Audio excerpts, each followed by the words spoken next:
आज सुदशा व्रत हो गोटे भेज थाली प्रिपेयर करने की भाभी से मु मन मन स्थिर करी कि हलदी अरुआ भात छुंक करी से मु गोटे पैन ने नहीं जाइली पानी आसे किसी रिफाइन तेल पकईली तापर लुण आ हलदी पकई पानी टी फुटापी छाड़ी देती पानी जिते फुटीला से मुझे अरुआ चाउल पकई अरुआ चाउल पकई सारी किसी समय ताकू छाड़िला पर भातटी हो जाइतिला ताकू मु गाली की अलगा रखी देइतिली तापरे गुआ घी घर आनी गुआ घी रे मु ताकू छुंक देइतिली जेमिति कि आपण माने नॉर्मली छुंक दियंती सेमती ही से हलदिया भातटी को छुंक देइतिली भृषंग पत्र जीरा लंका कंचा लंका पकई मु अरुआ भात को छुंक देइतिली जोटा कि देखिबा पई बहुत सुंदर लगी थे आ खाइबा पई भी बहुत टेस्टी होता है। आपण माने या घरे थोड़े ट्राए करके देखिए केते भल लगुच मते कहिबे। तापरे मु प्रिपेयर करथिले डालमा डालमा पूर्वर गोटे जिनस आपण प्रिपेयर कर नेबे सेटा होची जीरा लंका गुंड जोटा कि डालमा रे भी पड़े खटारे भी पड़े आपण जोतरे भी पकेकी सेटा को खाई परिबे जोटा कि डालमार टेस्ट को बहुत अधिक बढ़ई देता है। तेणु मु प्रथमे जीरा लंका को भाजी से गुड़ी को हेमदस्तारे कुटी जीरा लंका गुंड कर देइतिली कारण जेहेतु मते डालमा प्रिपरेशन करिवार थिला ता पूर्वरु एई प्रिपरेशनटा मोर निहाती जरूरी थिला। तापरे मु जेहेतु कम परिबा खाए सेति डालमा रे भी मु कम परिबा पकेइबा कई निष्पत्ति नेइतिली सेति गोटे अमृतभंडा काटितिली जोटा कि मोर पाचिला पड़िथिला तापरे से अमृतभंडाटा को स्किप करी मु गोटे कंचा अमृतभंडा काटितिली ता संगे गोटे छोट बाइगण पकेइतिली आ गोटे आलू पकेइतिली बाइगणटा भी मोर अल्प पोका बाहर तथापि भी आ गोटे बाइगण रे मु मैनेज करी नैतिली तापरे मु नैतिली मुग डाली आउ किछि हरड़ डाली जोटा कि डालमा पाई निहाती दरकार थिला।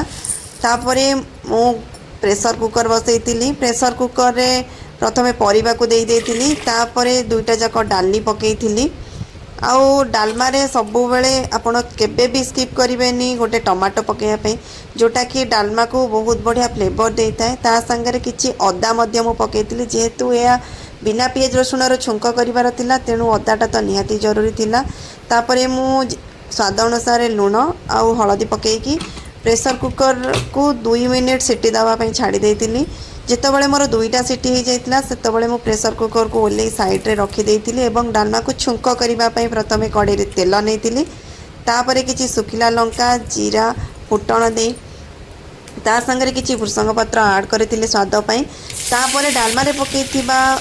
टमाटो को आनी कसिला परे डालमा को छुंक देइतिली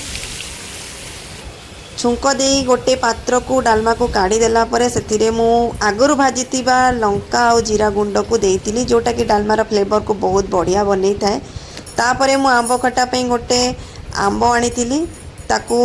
छोट छोट पीस रे प्रथमे तो काटी देइतिली जेतु एबे आंब रे टाकुआ हो गलानी तेणु आंब को काटिबा बहुत कष्ट होई पडुची किंतु ताकू मु अधा अधा करी छोट छोट पीस रे काटी देइतिली देखंतु मु जतिक जतिक छोट पीस रे काटी सेटा आंब खटा पे परफेक्ट। तापरे मु कड़ाई रे पानी गरम करी सेथिरे कटा जाइथिबा आंब गुडी को पकेई देइतिली आंब पकेई सारला परे सेथिरे मु ऐड करितिली किछि लुण आ किछि हळदी तापरे एहा को घोड़णी देई मु किछि समय सिजेबा पई छाड़ी देइतिली कारण आंबटा न सिजिले एहा खट्टारे भी भल लागिबनी। आंबटा जितेबाला सिझी जाइतिला ताकू मु छुंक करिया पई काढी आनितिली प्रथमे कड़ाई रे मु नेइतिली तेल ता संगे किछि जीरा फुटण आ किछि भृषंग पत्र नेइतिली तापरे मु आंब सिझा जाइतिबा आंब गुडा को सेतेरे पकेई देइतिली तापरे किछि कलर पई कि मु नेइतिली लंका गुंड जोटा कि खट्टारे फ्लेवर बढ़ई थे आ कलर मध्य आनी थाए। लंका गुंड दे सारी आंब को बहुत समय कसिला परे सेथिरे मु देइतिली पानी जोटा कि आंब सिझेइबा बेले मु जो पानीटा काढी देइतिली से पानीटा देइतिली तापरे देइतिली चीनी कारण आंब बहुत खट्टा होइतिबारु सेटे चीनी देइतिले फ्लेवरटा मीठा मीठा लगी थाए ता संग कंचा लंका पकेइतिली काढ़ी सारिला परे सेथिरे मु पकेई देइतिली जीरा लंका गुंड जोटा कि मु आगुरु कहितिली जीरा लंका गुंडटा सबुथिरे दरकार अछि। तापरे मु साग पई प्रस्तुति करि नैतिली प्रथमे बाड़ीरू तोली आनिथिबा साग को धोई रखितिली एवं सेथिरे गोटे भेंडी काटी देइतिली छोट भेंडी तापरे साग काटी सारिकी सेथिरे भेंडी काटी तापरे आलू मध्य काटितिली प्रथमे कड़े रे किछि तेल नहीं तापरे मु बड़ी भाजी देती कारण सागरे बड़ीटा पकेले सागर टेस्टा बहुत बढ़ी जाई थाए। बड़ी भाजी सारा परे मु देती कंचा सुखिला लंका परे किछि फुटण जीरा को फुटई देती तापर से आलू पकई देती आलू किछि समय भाजी नेला परे आलू जितेबाला सिझी जाइतिला सेतेबाला मु पकई देती साग आ भेंडी तापरे मु ताको किछि समय साग को खरड़ी थिली सागटा जितेबाला भल भाव भाजी आसला सेतेबाला मु लुण पकई थिली तापर से बड़ी की पकई बड़ी को टिके टिके गुंड गुंड कर देती कारण सागरे बड़ी गुंड गुंड न कले यार फ्लेवर आसना। देखंतु एटा मोर बेस्ट थाली।